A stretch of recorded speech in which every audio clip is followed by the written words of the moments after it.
rapaziada, tudo bem com vocês? Tudo bem, né? Espero que todos estejam bem a hora que forem assistir esse vídeo aí. Espero que a realidade esteja contornável e controlável, principalmente, né? Espero que esse período esteja aí no seu fim, eu acredito que não, né? Mas a gente vai se vendo por aqui, né? Então, bem-vindo à aula de planejamento urbano ambiental, beleza? Vamos só recordar o que a gente viu na aula passada. Fora a questão do estilo, da estética, das fachadas, principalmente os prédios públicos, fora essa questão, eu quero que vocês relembrem aí como que a natureza ela foi sendo inserida na cidade. Então a gente tem ali naquela aula a questão do jardim. Ora, o jardim é um arquétipo de várias civilizações, né? Principalmente as civilizações ditas ocidentais, juntando aí o Islã, o judaísmo e o próprio cristianismo, né? Que é uma vertente, uma seita do judaísmo. Aqui, nessas mitologias e nessas histórias, a gente já encontrava o jardim no primórdio da humanidade, ali nos textos sagrados. Então, essa história arquétipa, antiga, arcaica, é inserido na cidade como um fator para a salubridade. Mas essa salubridade não era ainda, como a gente tem hoje, a salubridade ambiental de fato. As características ambientais dando qualidades à vida humana ou algum, a gente fala aqui na cidade, então mais à vida humana de fato, né? Então vamos entender o seguinte: o jardim é uma maneira muito artificial de se inserir a natureza na cidade.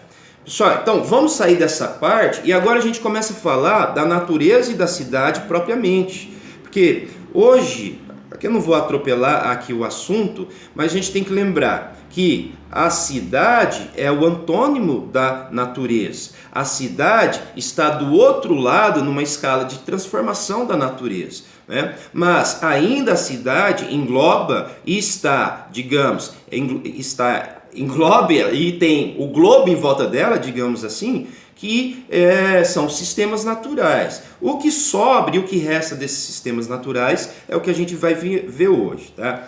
Então o material que chega aí para vocês aí é o primeiro slide está lá, né?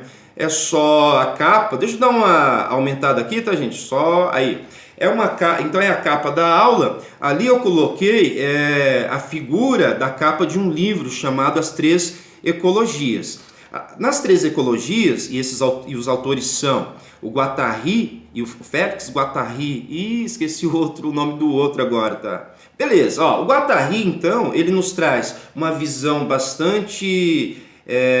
não é uma visão moderna, é uma visão tentando mostrar a integralidade do sistema produtivo, da natureza e do sistema social da sociedade, enfim, né? Então aí vocês têm uma borboleta, uma gravata borboleta, né, da sociedade, uma borboleta e uma borboleta porquinha, aquelas que tem fábrica. Pessoal, então, com essa figura eu quero representar aí para vocês, simbolizar para vocês que a cidade é uma mistura de social, de urbano de fato e de natureza, apesar da natureza estar praticamente ou invisível ou ela não tem nenhuma relação com aquele sítio urbano. É claro que depende do que a gente está falando, né? Beleza? Então vamos ver o seguinte: para a gente então chegar a essa visão da natureza dentro da cidade, a gente tem que passar por dentro dos encaminhamentos da ciência, da evolução da ciência e da evolução da sociedade sobre a natureza, certo? Então, não é segredo para ninguém, então a geografia ela estuda a natureza e a sociedade, buscando não a integração, mas eu vou aqui representar como aquela questão daquele símbolo místico lá do Yin Yang, né? Aquela parte preta, a parte branquinha, então as duas ali estão em equilíbrio, né? Essa questão da sociedade entrar como num conteúdo de geografia não é uma coisa simples, como a gente vai ver hoje também, tá? Então, a visão da ciência, geografia especificamente, sobre a natureza e o que essa ciência nos dá sobre a sua análise da natureza na cidade, certo? Então vamos lá, ó. Para eu situar vocês na conversa, a gente tem que lembrar do desenrolar da história e do desenrolar do conhecimento científico, a transformação dele em conhecimento científico ao longo dos séculos, principalmente do século XVI, basicamente, para os dias de hoje, né? Pessoal, ó, então falando dessa maneira, a gente tem que entender a sociedade daquela época, as maneiras de pensar daquela época. E uma coisa que muitas vezes as pessoas esquecem quando fala da política daquela época é o que eles utilizavam para transformar a natureza. Então, os graus de transformação da natureza dependem de épocas. Se dependem de épocas, esses graus de transformação também muda a visão que aquela sociedade tem da natureza. Ora, uma visão do passado, basicamente, é uma natureza, mais passado ainda, uma natureza sacralizada, onde tem os deuses panteístas, né, digamos assim. Para frente, a gente pode dizer que a gente tem já uma natureza investigada, mas superficialmente. E hoje a gente tem uma natureza tecnificada. Beleza? Ó, olhando para o slide 2, então vocês vão ter uma noção, uma melhor noção do que eu estou falando aí para vocês. Vai lá para o slide 2. Ó, lá eu coloquei várias esferas coloridas aí. Ó, tá lá escrito assim, ó, formação do conhecimento científico geográfico. Aqui é uma sistematização, uma escala não, né? Uma linha temporal. Tá? Ó, então se a gente olhar o primeiro círculo lá, cinza, está escrito assim, inventário, descrição. Ora, aí nós estávamos no começo das grandes navegações e no começo das relações metrópole e territórios desconhecidos. Nesse momento, não é geografia, nesse momento a gente tem um conhecimento geográfico sendo produzido e esse conhecimento geográfico tem características, não digo enciclopédicas de fato, mas características de informação. Então, há inventários, há, digamos, taxonomias, há uma separação melhor, não digo entre estruturas de ciência, né, a botânica, ou de fato a geografia, ou esse tipo de coisa, mas há uma maneira de se organizar isso, né? Essas maneiras de se organizar, é claro, não é nada comparado com a modernidade, né? Aí a gente estava começando a ter o livro impresso, mas essas maneiras de organizar serviam ao Estado moderno que aparecia, né? Primeiramente os estados imperiais, basicamente ainda com dinastias ainda controlando o Oriente ou partes da África, né? Então os inventários eram importantes. Ora, afinal, os inventários davam uma noção do que tinha na terra, do que era valioso, né? Conhecer o território, hoje, né, a gente pode dizer que é poder, tá? Vamos lá por desculpa, tá, gente? Ó, vai lá pro círculo amarelo. Para vocês não ficarem confusos aí nos tempos, em cima tem o século, tá? Só, ó, ali a gente tem o racionalismo. Vamos lembrar ali do século XVIII para frente, o iluminismo. O racionalismo é uma não tendência, mas a razão é tão central que muitas vezes a razão, por ser muito humana, ela erra, né? Então, a racionalidade ao extremo não deixa muitas vezes a natureza agir. Então, a crítica do racionalismo é muitas vezes que se pensava modelos e esses modelos não eram achados na natureza. Então, a gente pode pensar também que a razão aí começa a organizar o mundo. Então, tá lá escrito ali debaixo do círculo amarelo, ó, sistematização, taxonomias, razão e experimentação. Aí a gente já tem uma divisão das ciências, né? Pelo menos uma proto-divisão. Aí a gente pode colocar como, né, final, principalmente, século XIX ali, Humboldt, né, esses naturalistas. Então, a sistematização era porque tinha tanta informação dos mundos, dos novos mundos, que isso deveria ser estudado, arquivado, etc, etc. Né? Então, dá para entender esse racionalismo aí. Esse racionalismo no século XIX, até basicamente a metade do século passado, a gente pode dizer que tem a corrente filosófica, a tendência filosófica na ciência do idealismo alemão, representado principalmente por Kant. Pessoal, vamos lembrar o seguinte: Kant, inclusive parece que Kant foi um dos primeiros professores de geografia, da disciplina de geografia. Vamos dizer o seguinte: Kant, primeiro, ele tenta, eu não digo colocar Deus no lugar onde ele deve estar, mas Kant já nos dá a ideia que o ser humano ele não tem a capacidade demiurga de um Deus para entender as coisas. Isso já é uma questão. Tá? Kant também, nessa história, faz com que a gente entenda o caminho do fenômeno até nós. Ora, esse caminho do fenômeno até chegar a gente, tem muitas coisas que podem acontecer. Então, na realidade, a gente só vê a superfície desse fenômeno, ou alguns elementos desse fenômeno. Né? E esses elementos, eles são transformados pela nossa forma de pensar, pela nossa forma de viver, pela nossa cultura, principalmente não, também até pelas nossas estruturas sensoriais orgânicas, o olfato, o paladar e assim vai.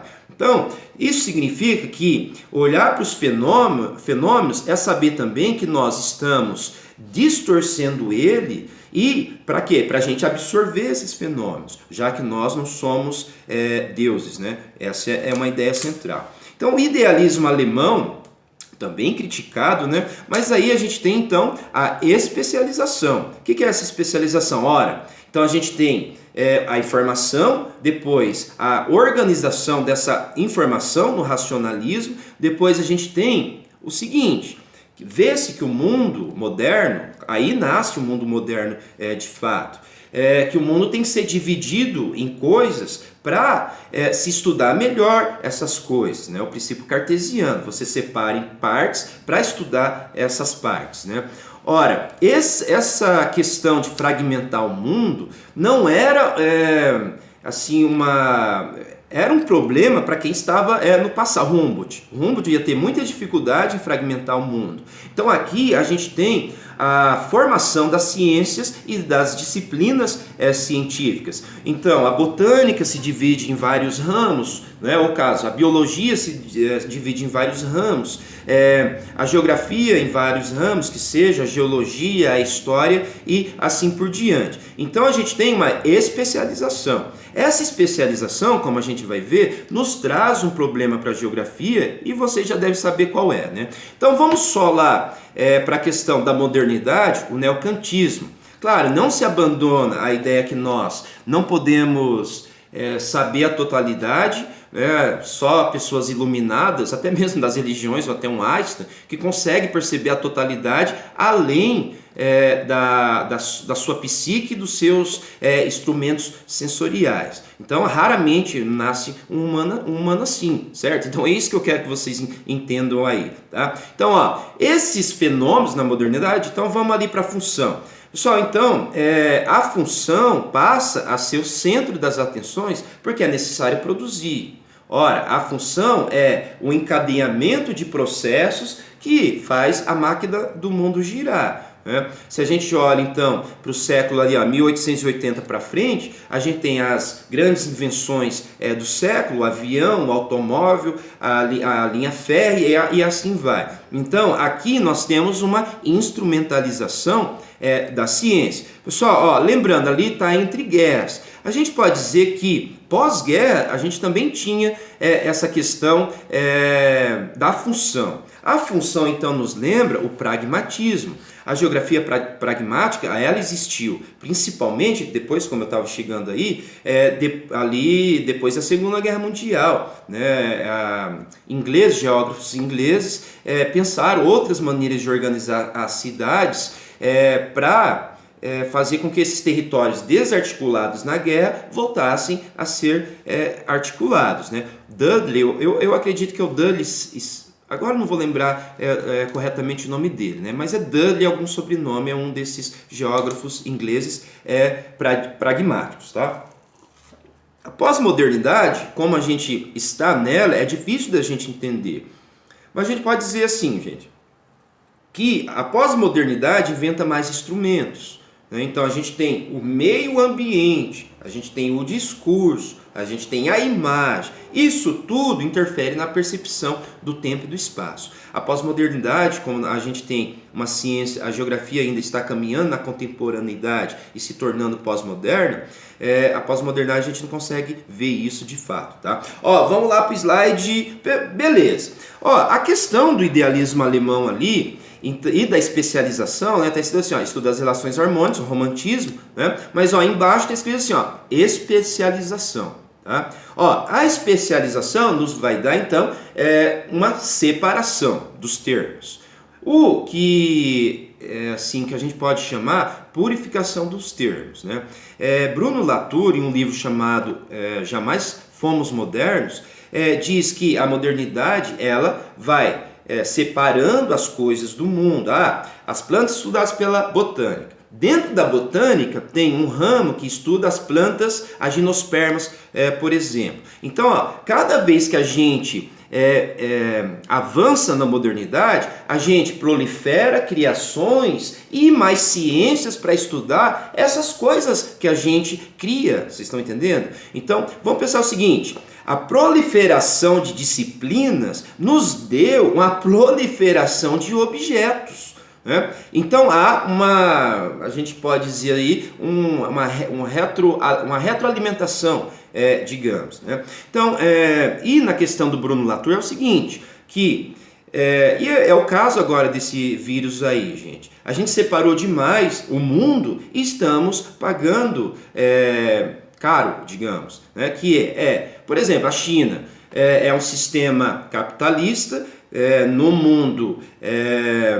comunista, no mundo populoso, no mundo ainda com tendências arcaicas, rurais, né, de comer animais selvagens, né? No passado mais pela fome, hoje em dia mais por costume, muitas vezes, né? Então isso a gente pode dizer o seguinte, que o capital pensado de um jeito e a economia pensada do outro, a saúde pública pensada do outro, lá na China, nos deu então uma mistura chamada vírus, com a mistura de econômico, a mistura de social, a mistura de biológico, a mistura de geopolítica e assim por diante, né? Então essa é a ideia central do Bruno Latour, que a gente nunca foi moderno de fato, né? Porque a gente está mergulhado no mundo de objetos que a gente criou, a gente não consegue mais separá-los. Entenderam? Então vamos lá. Ó, lá para o slide 3, vai lá para o slide 3, a primeira dicotomia, agora a gente entra então na questão da geografia e as separações da modernidade. Tá? Ó, a geografia tradicional. A primeira dicotomia está lá, geografia física e geografia humana. Pessoal, ora, a geografia física, ela, por passar pela questão das ciências naturais, ela era mais justificada. Então, ela conseguia ter um apoio ideológico, porque, entre aspas, aí, servia para alguma coisa, certo? Para os estudos ali que eu mostrei do neocantismo, ou melhor, né, do kantismo para frente. Então, presta o seguinte, ó, a primeira dicotomia, geografia física, beleza? Então, a gente tem uma dicotomia entre geografia física e geografia humana. Eu coloquei aí no slide 3... física em verde, humano em vermelho. Pessoal, eu quero que vocês sigam a reta ali, está escrito assim, ó, ideologia do pragmatismo. Então, a geografia física, ela tinha a sua questão ideológica, pragmática, né, serve para alguma coisa, e a geografia humana, a crítica era que ela não tinha os seus instrumentos próprios, né? Então, algumas vezes os instrumentos da sociologia são usados, eram utilizados, da matemática e assim por diante. Então, há uma primeira dicotomia, a humana e a física. Uma outra dicotomia que muitas vezes vocês esquecem, tá?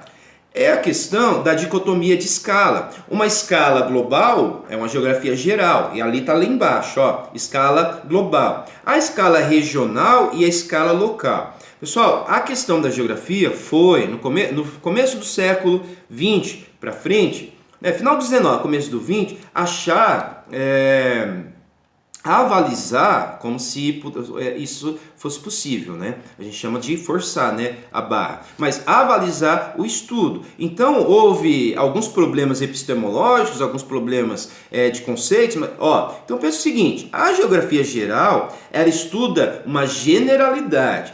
Eu vou dar um exemplo aqui. Nos livros de geografia que vocês vão pegar para dar aula, vem assim também, né? Apesar que geral aqui é o método, tá? Então presta atenção nisso, geral. Você analisa um clima tropical aqui no Brasil, tropical típico, você sabe que esse clima tropical típico é uma generalização, acontece lá na África também. Né? Então, geral, você pega uma lei física e aplica para outras coisas. Aí envolve um pouco da geografia física, mas também da geografia humana. Né? Como que sociedades com populações diferentes se comportam diferentemente no território. Beleza, então, leis. Pessoal, e a geografia regional? Que na verdade vem da geografia tradicional, que estou dizendo aí para vocês, mas era uma maneira também de se estudar a sociedade e a natureza. Então havia uma sobreposição, como se fosse layers, camadas, né, de natureza, e uma sobreposição de coisas da sociedade, cidade,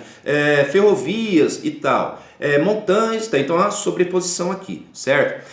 O que eu quero dizer é o seguinte, que a geografia geral, com a sua preocupação de estabelecer leis, e a geografia regional, com a sua preocupação de achar coisas parecidas para a gente comparar no mundo. Então a gente pode dizer assim que a geografia ela tinha esse problema até mesmo na regional. Se tem uma região única, e você estuda aquela região única, ora, os dados dessa região não servem para nada em comparação com outra região que você vai estudar. Então isso daqui acontece que se transforma num estudo ideográfico de uma realidade só, único, beleza? Confundido muitas vezes com particularidade. Então, a gente vai voltar nesse assunto. Pessoal, então, o Hartshorne, esse livro é bem raro, a natureza, propósito natureza da geografia. Vocês que entram na internet aí, vê quanto que tá esse livro, do Richard Hartshorne. O Hartshorne, ele já entra a modernidade, século 1920, 1900 e assim por diante. Então, o Hartshorne vai dizer basicamente, não importa a questão da escala ser grande, a escala ser pequena. A questão é a integração. Se você está estudando repolhos e a escala global do clima atinge a sua plantação de repolho, você vai estudar isso na geografia, então você está fazendo uma ligação muito distante uma da outra. Então aqui há uma relação. Então essa questão do Hartshorne ele deixou mais evidente que não há uma desintegração, e sim um contínuo que vai do menos ao mais. Pessoal, é claro que o Hartshorne aqui foi criticado, mas a frase... a frase não. O que a gente pode dizer aí que resume tudo, né? Que há geografias assim como há geógrafos, ou há regiões assim como há regionalizações. Então, se você é um geógrafo humano, você regionaliza humanamente. Se você é um geógrafo físico, você regionaliza um espaço fisicamente. É isso que o Hartshorne nos traz simplificadamente. Só é o seguinte, os clássicos, é bom ler os clássicos. Esse livro aqui deve ter até na internet já, ele é de 1930. 30 e, é claro, esse aqui é de 1960 e alguma coisa, tá? Por que eu estou falando do Hartshorne aqui? Então a gente tem que entrar na questão já pós-moderna para a gente analisar as coisas. Que a questão não é só a escala, são as ligações causais entre as coisas. E a coisa também não é só a separação dual, binária no caso, sociedade e natureza. Então há uma relação. Tá? Claro que isso é difícil para a gente fazer em quase todas, claro, nas ciências, mas ainda em geografia, leis humanas e leis naturais. Né? Pessoal, então vamos lá para o slide 4. Vamos lá para o slide 4. O slide 4 vai mostrar as tentativas de estabelecer uma superfície de contato, digamos assim. Que já que nós não tínhamos a questão de um objeto purificado, natureza, sociedade, a gente tinha que bolar, ou melhor, buscar em outras ciências instrumentos teóricos e até mesmo instrumentos físicos mesmo, né? Para desenvolver então essa ciência aí, tá? Ó, ali vocês têm então Richard Shorley, ele é bem famoso, tem aqui uns artigos dele, hoje eu separei melhor, né? Isso aqui é o Cristofoletti, tem na biblioteca esse livro, é bastante lido. Só esse livro aqui, para quem um dia pensar em fazer um mestrado, ele traz as metodologias da geografia, vai aí na bibliografia de vocês, certo? Esse livro traz então Shorley e nos traz então a questão do sistema. Só então a questão era como achar, primeiro, né, depois daquela divisão na modernidade até hoje, tentou-se uma unificação. Essa unificação, que a gente pode chamar até muitas vezes unificação mesmo, né? Que é uma coisa forçada e não a união de fato. Essa unificação buscou um paradigma único para a explicação de todas as ciências, né? Mais as ciências físicas, né? Que a teoria geral dos sistemas, a gente tem... tem a questão da relatividade aqui, mas eu não vou complicar tanto, tá? Mas ó, a busca de um método único nas ciências nos traz outra maneira de pensar, que é buscar a totalidade de novo, devido à fragmentação, mas até aqui para o final do século XX, né? Então vamos lá, ó.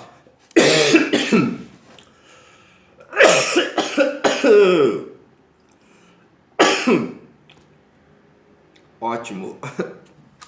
Tô ótimo. Ai, meu Deus. Né, gente? Mas melhorou bastante essa tosse. Vamos lá, sem enrolação, né? Ó, vamos lá pro slide 4. 4. Amarelo.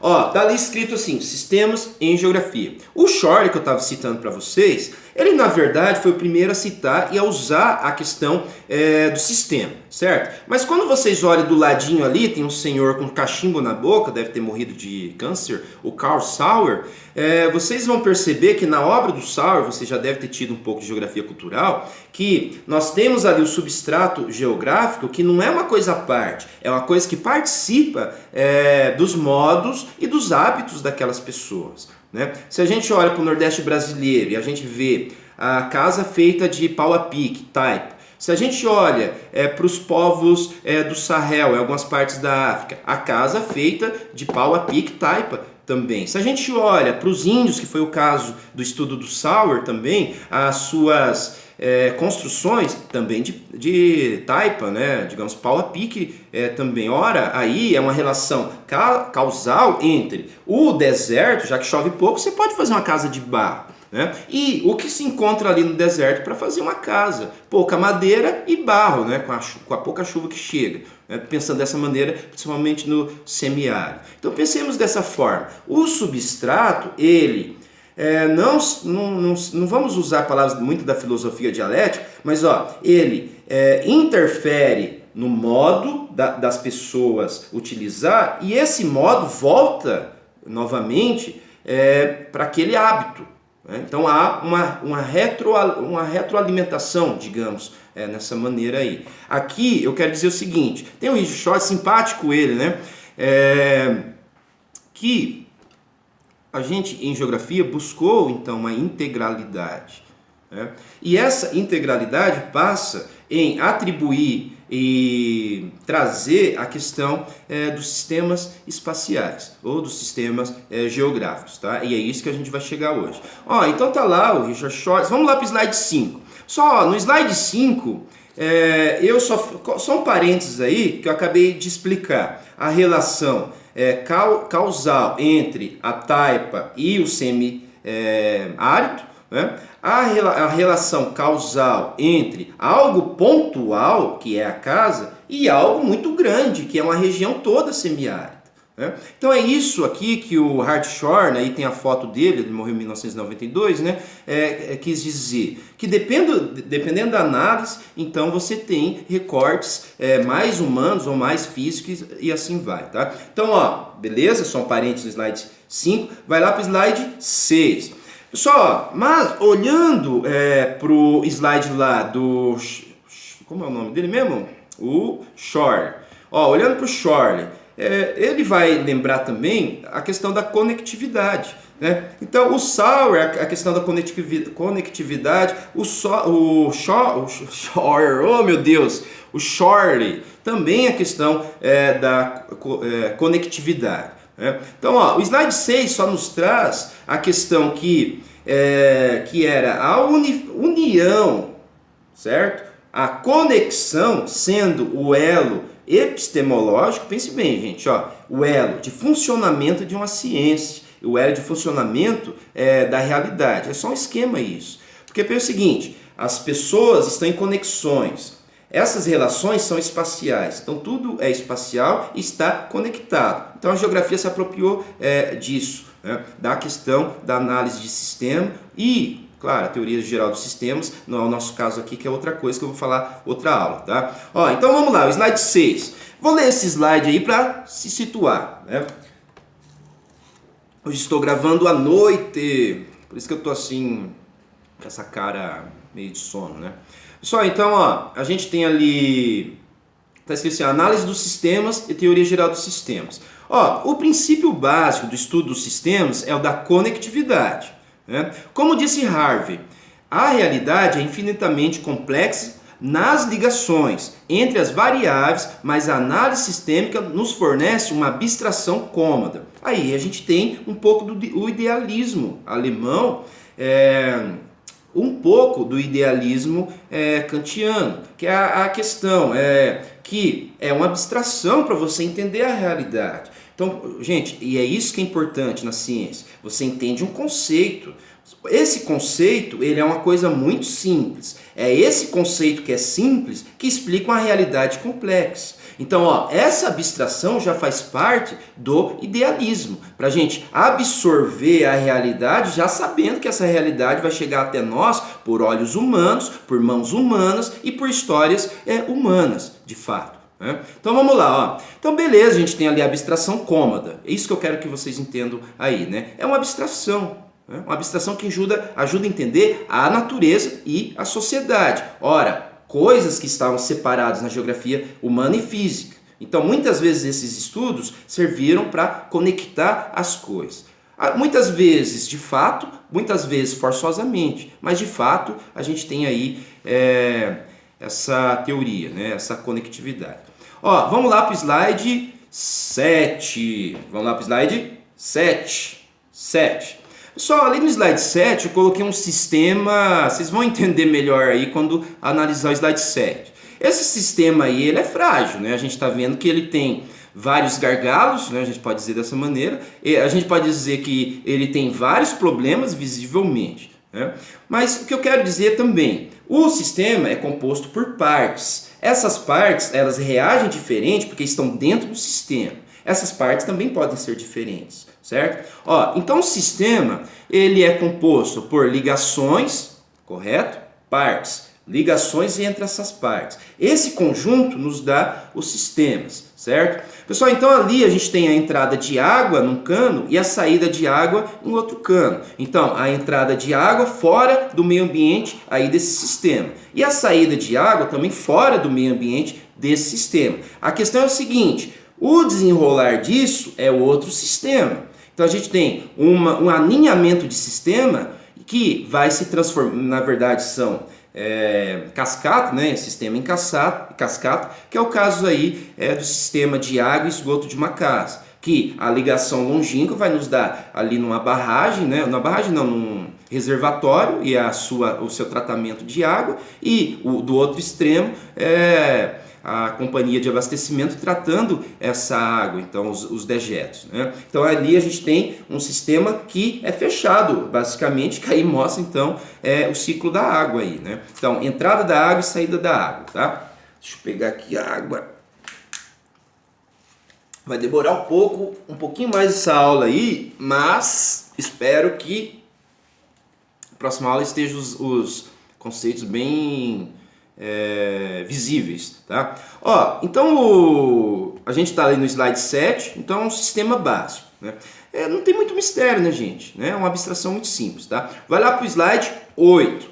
Pessoal, ó, o Shorley, nesse livro aqui que eu só tenho o Xerox, Geografia e Geógrafos. Pessoal, esse livro aqui para fazer um mestrado, Geografia e Geógrafos, do Johnston. Eu peguei o Chorley, que está aqui dentro desse livro aqui. Ele é um ótimo livro para quem precisa estudar também para o mestrado que eu estou falando para vocês aí, tá? Ó, o Chorley diz o seguinte, que há 4 tipos de sistema. Eu vou fragmentar aqui para a gente entender nos próximos slides. Mas olha, ó, sistema morfológico, sistema de processo-resposta, sistema encadeante e sistema de controle. A, B, C e D. Pessoal, o I aí, input, entrada de energia, pode ser água, né, substância. O O, output, saída de energia desse sistema.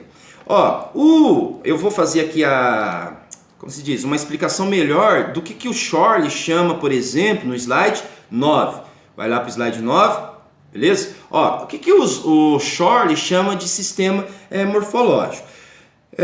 Gente, o sistema morfológico a gente viu em aulas anteriores. Então, a questão é que a gente tem formas, então, estáticas, mas essas formas estáticas produzem modificação numa parte do espaço e na outra parte do espaço. A morfologia urbana estuda isso, como que essas coisas individuais estão relacionadas na cidade, né? E no caso o planejamento, os bairros residenciais em relação aos parques, às avenidas, às rodovias e assim vai. Então, a morfologia é importante. A morfologia é um estudo de muitas ciências. Dentro de várias ciências a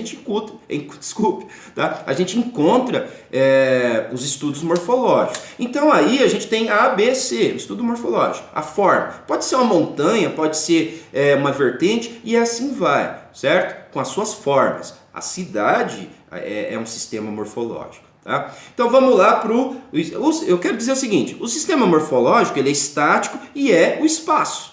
Né? Basicamente é o espaço, a estrutura do espaço. Tá? Vamos lá para o slide 10. Slide 10. Pessoal, os estudos que analisam a entrada e saída de energia.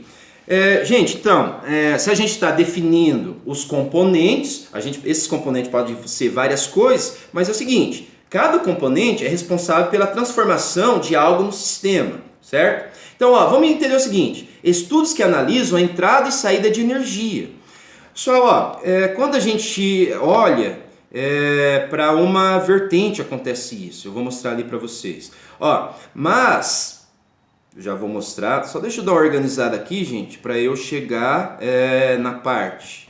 Tá, voltei aqui só para eu lembrar, porque a aula está aqui embaixo, eu tenho que lembrar de tudo, tá? Então vamos lá. As vertentes, elas têm esse ponto cego, que na verdade ali é a questão da caixa preta. A gente pode medir, fazer experiências com permeabilidade do solo. Então você pode medir ali quantos litros aquele solo numa trincheira permeia em quanto tempo. Ora, isso daí é uma coisa controlável, digamos. Mas quando você olha para uma cidade, você sabe que isso não é controlável. Quanto de água que está entrando ali? Pessoal, essa quantidade de água ela é medível. Ela pode ser rede de estações pluviométricas numa cidade, consegue saber a quantidade de água que está entrando nesse sistema vertente. Tá? Mas a água dentro desse sistema é impossível saber se a gente, por exemplo, não tem a estrutura geológica, ou não tem a estrutura ou o tipo de solo que tem ali. Então a água entrando aí ela pode fazer com que ocorra várias coisas. Então aqui a entrada, a medida de água no sistema e a saída, muitas serve principalmente para ver o que está acontecendo na perda da água ou para onde que ela está indo. Mas a questão é que o interior do solo e a percolação ali, muitas vezes é a caixa preta, porque você não sabe o que tem ali por baixo, certo? Então isso é uma ideia da tal caixa preta, é um ponto cego dentro do sistema. Beleza? Vamos lá para o slide 11. Pessoal, no slide 11 está assim, caracterizados pelo estudo dos efeitos dos elementos interligados uns aos outros, que é o sistema processo-resposta. Só então, um encadeamento vai transformando esse sistema. Então, olha aí, os caixas cinzenta, eu vou dizer aqui, dentro da vertente. Ora, eu vou chegar nisso, tá, gente? Senão vou atropelar os conceitos aqui, tá? Ó, mas dentro a caixa cinzenta é o que você consegue descrever. Olhando ali para o Rio de Janeiro, né? Você consegue descrever que é uma vertente côncava, você consegue saber que essa vertente côncava tem algumas ravinas, ou as inclinações, você sabe o tipo de solo ali. Então, mais ou menos, você sabe o que vai acontecer com essa água dentro do sistema. Então, é a caixa cinza, digamos, né? E as transformações é o que você sabe propriamente dos elementos do sistema.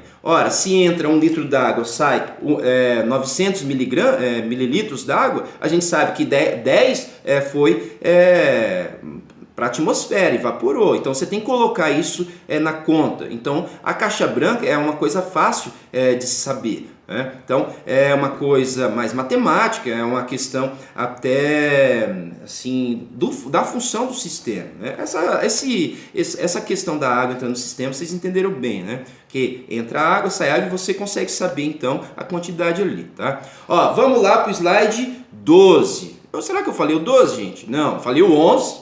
Agora vai lá para o slide 12. Casos especiais de sistema, processo e resposta. Tá? Você pode controlar o sistema, certo? Pessoal, então ó, no slide 12 é uma cidade, por exemplo. Não sei se eu estou pulando aqui, tá? Uma cidade, por exemplo, ela sabe a sua superfície coberta de impermeável, certo? Ela sabe a quantidade de chuva que cai na região. Ela pode muito bem medir a percolação numa vertente ou num rio, como que essa água está chegando ali, a velocidade e assim por diante. Pessoal, a válvula aqui, é claro que não é uma coisa tão simples, mas você consegue controlar mais ou menos o sistema. A gente sabe que o nosso sistema urbano, e aqui propriamente é isso, né, de impermeabilização, se você tirar o concreto, você sabe que essa água se infiltra e há menos inundações, por exemplo. Então você pode controlar, é claro que você pode controlar num laboratório, mas essa válvula que é chamada de válvula aí numa cidade, que é a percolação ou a impermeabilização do solo, aí você tem que controlar e é coisa de longo e médio prazo, por exemplo, né? Culturalmente também, certo? Então vamos lá, então a gente entendeu que é uma válvula dentro desse sistema. Também é um tipo de sistema, um desencadeamento. A questão é que você consegue controlar, né? Como se fosse uma válvula d'água mesmo, uma água dentro do sistema. Tá? Pessoal, ó, vamos lá para o slide 13. O slide 13, então, nos traz um uso que foi utilizado também por Shorley, que é a questão do feedback, que é uma alimentação que se retroalimenta, tá? Eu vou citar aí para vocês, beleza? Ó, tá lá escrito assim, só um pouco aí, tá? Ó, tá escrito assim: feedback é a propriedade de um sistema ou subsistema de acordo com a qual, quando uma mudança é introduzida por meio de uma das variáveis no sistema, sua transmissão através da estrutura leva ao efeito da mudança de volta à variável inicial. Só eu coloquei aí a imagem dos incêndios lá de Portugal, né, que mataram pessoas. Agora eu não coloquei aí o ano, né?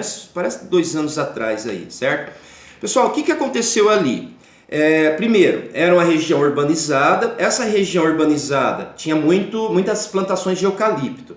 Gente, a plantação de eucalipto, quem já foi numa plantação de pinos ou eucalipto sabe, você pisa nesse solo e tem muita matéria orgânica ali. O eucalipto ele tem um processo de escamação do tronco e ele vai para o chão também. Então, há muita biomassa ali, né, numa floresta de eucalipto. Isso. Pessoal, lá no Mediterrâneo, nós sabemos, o verão é muito quente. Então, as temperaturas passam de 40 graus. É seco e quente, né? Então, outro fator no sistema, certo? Só agora entenda o seguinte, uma região quente, mediterrânea, com combustível, tá? Então pensa o seguinte, ó, lá estava a plantação de eucalipto, então o fogo chegou. Gente, o fogo chegando foi queimando o eucalipto e produzindo mais calor. Mais calor. Pessoal, quando esse calor, ele sobe aqui, ele busca mais oxigênio.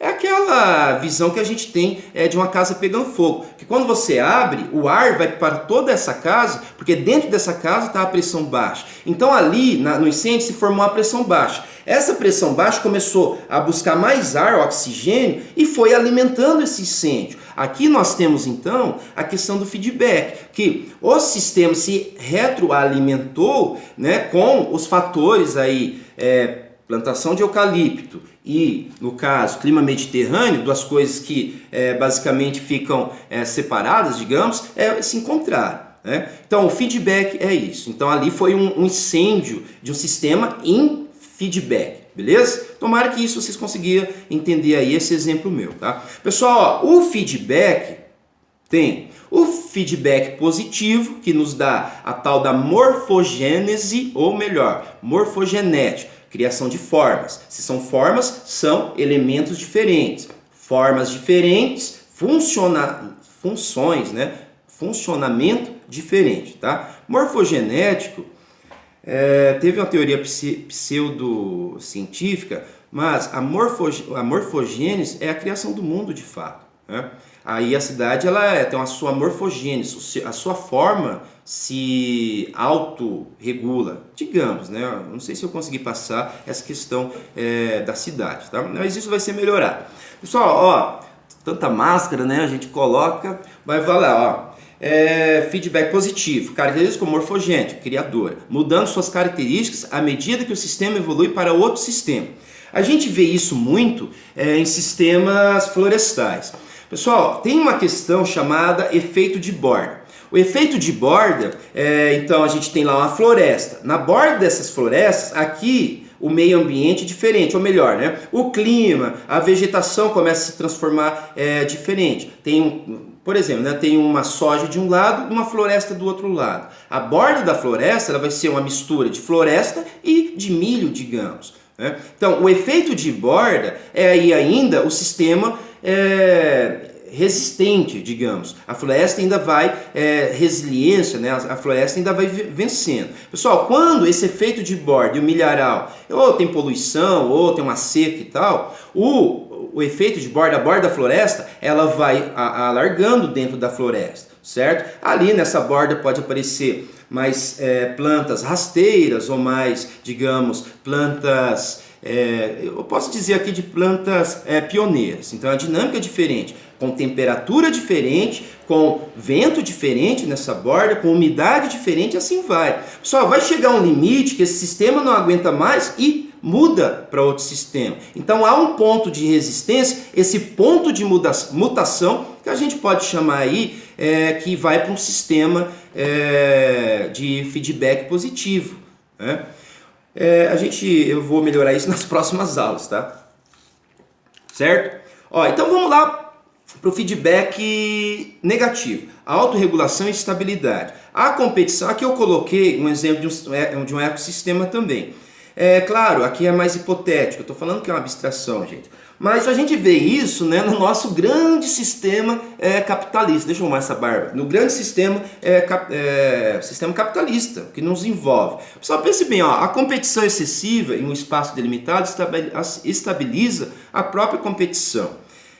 O Adam Smith, né, aqui eu não vou misturar os conceitos, né, sociedade e natureza agora, mas o Adam Smith podia chamar isso daí de mão invisível do mercado. Que um preço, esse preço, ele ao subir é porque tem pouco produto, daquele produto, o seu preço, e ao preço baixar é porque tem muito produto. Então há uma autorregulação. Aqui, isso pensando a economia, tá? Aqui eu coloquei a competição excessiva em um espaço delimitado, estabiliza a própria competição. Que pessoas que competem vão parar de competir um momento num ambiente especulativo, por exemplo, imobiliário. Porque não tem mais coisas ali para competir, então elas só vão mudando e a gente pode dizer ali que há uma estabilidade imobiliária, principalmente no preço. Há uma estabilidade, que não tem aqueles primeiros que vão chegar para comprar. Tá? Então, passando então por uma análise humana, como que muitas vezes, até mesmo indiscriminadamente, O sistema foi utilizado em geografia, né? A gente tem que lembrar, gente, que os sistemas de solo russo, que era da pedologia, não era bem geografia aquilo, né? Esses sistemas organizam o nosso entendimento, né? Então é uma coisa abstrata para a gente entender melhor, tá? Vamos voltar então, vamos lá para o slide 15. Só, aqui nesse slide está o Hard, o Criff e o Frey. Esse slide, eu acho que em alguma aula eu já tinha passado para vocês, os sistemas espaciais. O que eu quero dizer é o seguinte, a geometria, a gente pode chamar aqui de geometria, a questão física da geografia, daí vocês leem esse slide aí melhor, vocês vão entender melhor. A questão física da geografia, são as formas espaciais. Ali, por exemplo, né, do A ao F, ali, A, B, C e vai. Ali a gente tem movimentos no A, o B são canais, o C são nós nesses canais, o D são hierarquização de nós, cidades crescendo, por exemplo, em entroncamento de rodovias, por exemplo, Campo Mourão é um caso. Ali tem a superfície de produção e a F ali, que é essas superfícies se expandindo. Mas pessoal, eu quero que vocês entendam o seguinte, isso daí é morfogênico. Isso daí comanda, apesar dela ser formada pelas movimentações ou pelo movimento da história, do relevo e de tudo isso, né, aí produz movimentos diferentes. Então é uma coisa complicada para a gente separar. E essa é a questão da análise de sistemas em geografia, buscando de fato um funcionamento epistemológico, como a ciência funciona é a epistemologia. Epistemológico para nos dar a análise de sistema, tá? Que vai cair na matemática, na geografia quantitativa, teorética, né? Mas a gente pode dizer o seguinte, que a morfologia a gente já estudava em geografia. A questão é inserir nesse sistema morfogenético ou morfológico os inputs e os out-inputs, o que entra e o que sai de uma cidade, que é o nosso caso. Então vamos lá para o slide, então ali o 15 vocês entenderem, né? A forma, interferindo na realidade geográfica, beleza? Certo? Então vamos lá para o slide 16. Pessoal, slide 16, a gente tem um esquema para a gente lembrar que a cidade ela está sobre um sítio urbano. Pessoal, esses sítios urbanos são sistemas naturais, ou chamados muitas vezes sistemas ambientais. O mais em contato, de fato, é o sítio urbano, onde nós temos ou um sítio dobrado, ou um sítio plano, ou um sítio que pode ser inundável. Então, o quadro urbano, como a Jaqueline Bejo-Garnier chama aí, né? O quadro urbano. Pessoal, o espaço produzido, relembrando até um conceito de outras aulas, então há uma sobreposição. O quadro urbano mais espaço produzido. Pessoal, o espaço produzido já é um componente, um sistema diverso, muito diverso, com seus componentes sociais, culturais, ambientais, estéticos e assim vai. Então, esse recorte, essa análise das integrações começaram a ser feitas em geografia, também na tradicional até os dias de hoje, que são as relações que eu estou dizendo para vocês, que é importante, tá? Então a geografia ela passa aqui a estudar a natureza como relações e não mais como uma totalidade holística, muitas vezes até arcaica e buscada no romantismo ou naqueles antigos cientistas que a gente chama de naturalista. Então se esquece isso, então a gente chega aqui na questão: há sistemas ambientais, há sistemas antropogênicos, digamos, sistemas, a cidade. Essas duas coisas juntas nos dão um sistema misto. Ora, então é uma complexidade. Então vamos lá, para o slide 17. Pessoal, o slide 17 é um pouco o que eu falei para vocês no slide aí anterior.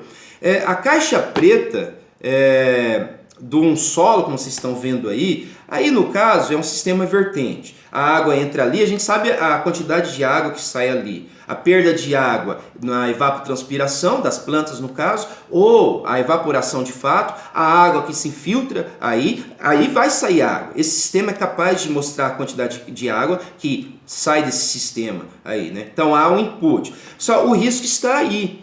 Como há uma cidade em cima de um sistema que a gente tem uma caixa preta, a gente não sabe como aquela favela, ou melhor, né, o terreno que tem ali debaixo daquela favela, muitas vezes não tem nem estudo geológico, nunca se fez estudo geológico para saber o que tinha ali debaixo. Como eu mostrei numa aula anterior sobre o Morro do Bumba, que a favela foi construída em cima de um lixão. Ali, claro, né, uma caixa preta tenebrosa, né, digamos, destruidora. Então há esse mistério que não é revelado, tá? Dentro dos sistemas. Então você tem que intuir muitas vezes o que está acontecendo aí. Por isso que esse pensamento, muitas vezes você consegue fazer previsões, e é para isso que o sistema funciona também. É bom, digamos, na ciência. Porque você consegue modelar um sistema e nos dá um produto que é uma abstração, uma realidade, mas que mostra a tendência futura aí. Pessoal, ó, pense o seguinte, aí a gente tem então o sistema vertente, várias inclinações, vários tipos de vertente, côncava, convexa, né, várias inclinações de terreno.